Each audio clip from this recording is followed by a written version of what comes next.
अरे दोस्तों, मेरा नाम दशा है। आज हम बहुपदों को जोड़ना और घटाना सीखेंगे। हमारे पास 3 उदाहरण होंगे। हर उदाहरण पिछले से थोड़ा कठिन होगा। शायद जोड़ना आसान होगा। यह आसान होगा क्योंकि यह सरल गणित है, पर घटाव में सावधान रहना होगा।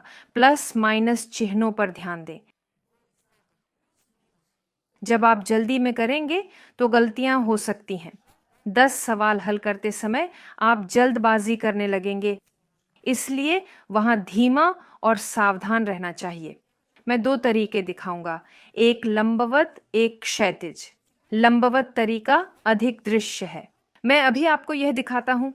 क्षैतिज तरीका आप मन में ही करेंगे, बहुपद जोड़ने और घटाने के लिए।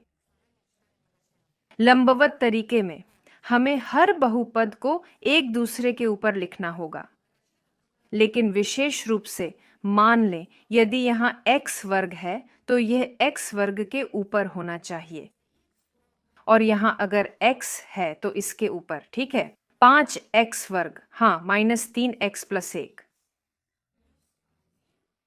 हम उन्हें जोड़ते हैं। यहाँ घटाव की तुलना में ये बहुत आसान होगा, और हम जोड़ते हैं क्योंकि यहाँ, हाँ, हम जोड़ते हैं 2x वर्ग, यानी एक दूसरे के ऊपर, है ना, -x और फिर -7। ऐसे मत लिखो, ये बदसूरत, गलत और असुविधाजनक है। -7 यानी 1 के नीचे। और अब हम गणना करेंगे। हाँ, हमारे पास होगा 1 + 1, हाँ, -7 -6 होगा। यहाँ -3 -1x होगा, क्योंकि x 1x है, -4x होगा। और यहाँ हमारे पास 7x वर्ग का योग होगा। ये हमारी खड़ी विधि है। ये बहुत आसान है, मुझे लगता है ये बहुत दृश्य है। और अगर यह आपका पहला या दूसरा अभ्यास है तो इससे शुरू करना सबसे अच्छा है। क्षैतिज विधि तेज है क्योंकि आप, मान लें, अभी हम कुछ रेखांकित करेंगे, हाँ, लेकिन बाद में जब आप 10-20 बहुपद अभ्यास कर लेंगे तो आपको कुछ भी रेखांकित करने की जरूरत नहीं होगी। आप बस इसे मन में करेंगे। मान लें अगर मैं मन में रेखांकित करना चाहूं पर यहाँ मार्कर से करूंगा तो मैं हर पद को एक जैसी रेखा से रेखांकित करूंगा, हर एक को, हाँ, जो जिससे मेल खाता है। ठीक, देखो, मान लो यहाँ x वर्ग है, यहाँ भी x वर्ग है। अगर यहाँ -3x और -x है ऐसे, और सीधी रेखा -1, अरे, +1 -7। ठीक है, और अब हम लिख रहे हैं, यानी मान लो हम सीधे मन में गिनते हैं। 5x वर्ग + 2x वर्ग, हमें क्या मिलता है? हम सिर्फ वही जोड़ते हैं जो x वर्ग के पहले आता है। हमें 7x वर्ग मिलता है। -3x -x यानी -1x -4x। 1 घटा 7 -6। चलो तुलना करें। यहाँ ऐसा है, वहाँ ऐसा। हाँ, सब सही है। अब थोड़ा जटिल उदाहरण लेते हैं। किस बात पर ध्यान देना है? पहली बात, यहाँ घटाव है। हाँ, घटाव में सावधानी बरतें, चिन्ह देखें। पहले लंबवत फिर क्षैतिज करें। चलो एक दूसरे के ऊपर लिखें x2 4, x घटा 8, यहाँ घटा 4x घटा 2x जोड़ 15।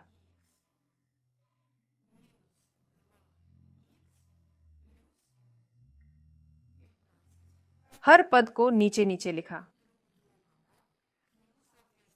अब चिन्हों का ध्यान कैसे रखें? जब प्लस था जोड़ते थे,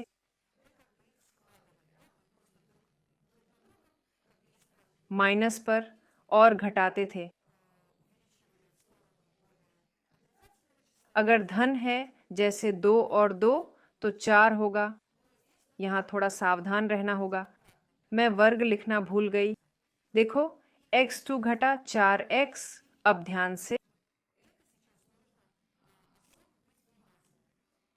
x वर्ग -4x वर्ग। इसका क्या मतलब है? यानी हमारे पास एक है, जैसे एक को x वर्ग से गुणा किया गया हो, इसका मतलब है कि 1 से 4 घटाना होगा। अंकगणित में इसका क्या समतुल्य होगा? -3। 1 घटा 4 घटा 3। हमारे पास अभी भी x वर्ग है। यहां 4x माइनस माइनस हमें प्लस देता है, इसलिए यहां हमारे पास प्लस 6x होगा। यानी यह 4x माइनस 2x के रूप में निकलता है। मतलब 4x प्लस 2x बराबर 6x।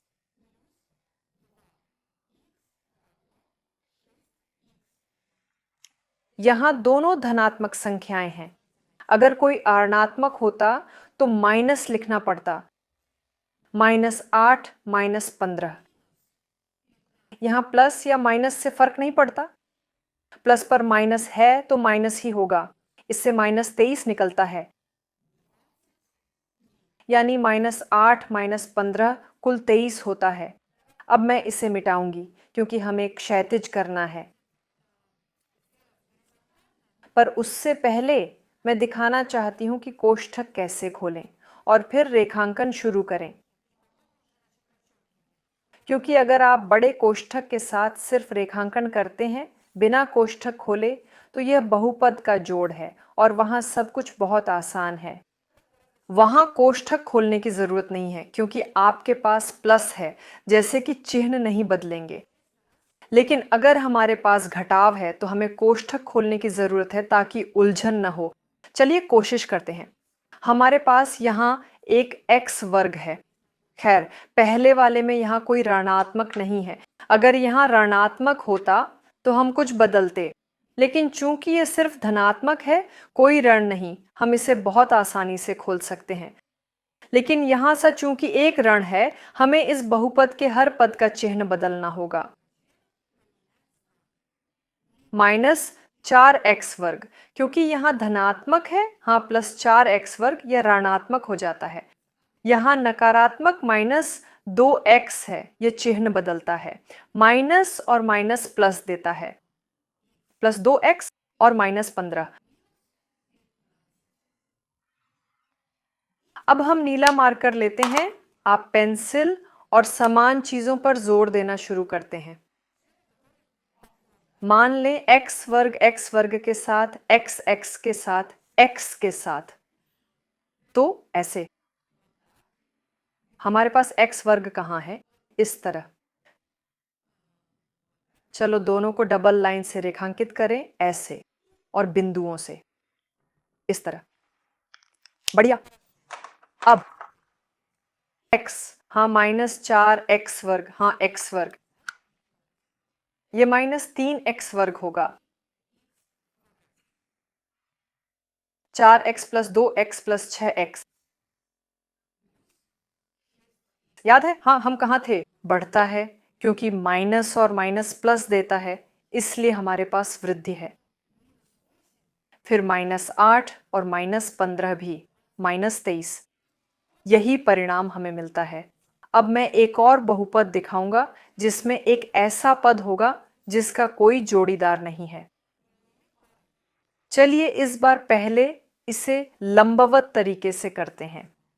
हमारे पास x वर्ग -1 4 हैं, जो इस तरह एक साथ हैं। दरअसल हमारा क्रम बरकरार रहेगा। चलिए लंबवत विधि के लिए लिखते हैं। 2x वर्ग -1। मैंने जानबूझकर इसे थोड़ा खिसकाया क्योंकि हमें क्या मिलता है? यहां हमारे पास +4 है, हमने +4 लिखा है। +3x वर्ग, हमने x वर्ग लिखा है। -6x x घन। पहले बहुपद में ऐसा कुछ नहीं है, न तो x घन न ही अकेला x, इसलिए यह शून्य जैसा है, मानो ऐसा ही है। अगर हमारे पास यह जोड़ है तो हम यहां, चलो बस गणना शुरू करते हैं, ठीक है? खैर, यहां से शुरू करते हैं। हम हमेशा बाईं ओर से शुरू करते हैं, है ना? x3, क्योंकि +0 होने से x3 6x ही होगा, जोड़ने को कुछ नहीं है। और यहाँ सोचें 2x2 प्लस 3x2 जोड़ने पर 5x2 होगा और 1 प्लस 4 प्लस 3 होगा।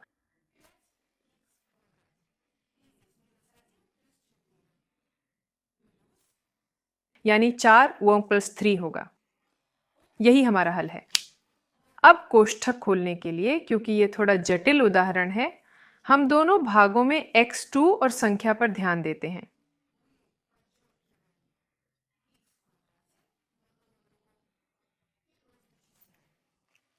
और हल करना शुरू करते हैं। पहले मैं दिखाता हूं कि कोष्ठक कैसे खोलें, फिर दिमाग से कैसे करें।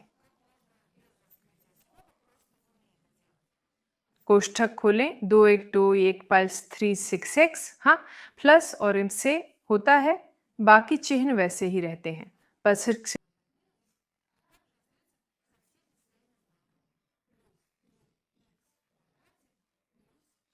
ये पता चला है, अब हम जोर दे सकते हैं, है ना? x वर्ग। पहले वो लिखें जो रेखांकित नहीं है, ठीक है? x घन माइनस 6x। अब 2x वर्ग प्लस 3x वर्ग प्लस 5x वर्ग, और यहां हमारे पास 4 घटा 1 जमा 3 है। अगर सुंदर तरीके से करें तो x घन प्लस 5x वर्ग माइनस 6x प्लस 3 लिख सकते हैं। बिना कोष्ठक खोले ऐसा करें तो तुरंत यहाँ लिखेंगे जो जोड़ी नहीं है, फिर जो जोड़ी है उसे घटाएंगे, ठीक है? यानी यहाँ x वर्ग और संख्या के साथ। आशा है आपको ये वीडियो पसंद आया होगा। लाइक करना ना भूलें, हमारा चैनल देखें, प्लेलिस्ट में जैसे 7वीं कक्षा गणित, वहाँ तुरंत कई वीडियो मिलेंगे। सभी को शुभकामनाएं। अलविदा।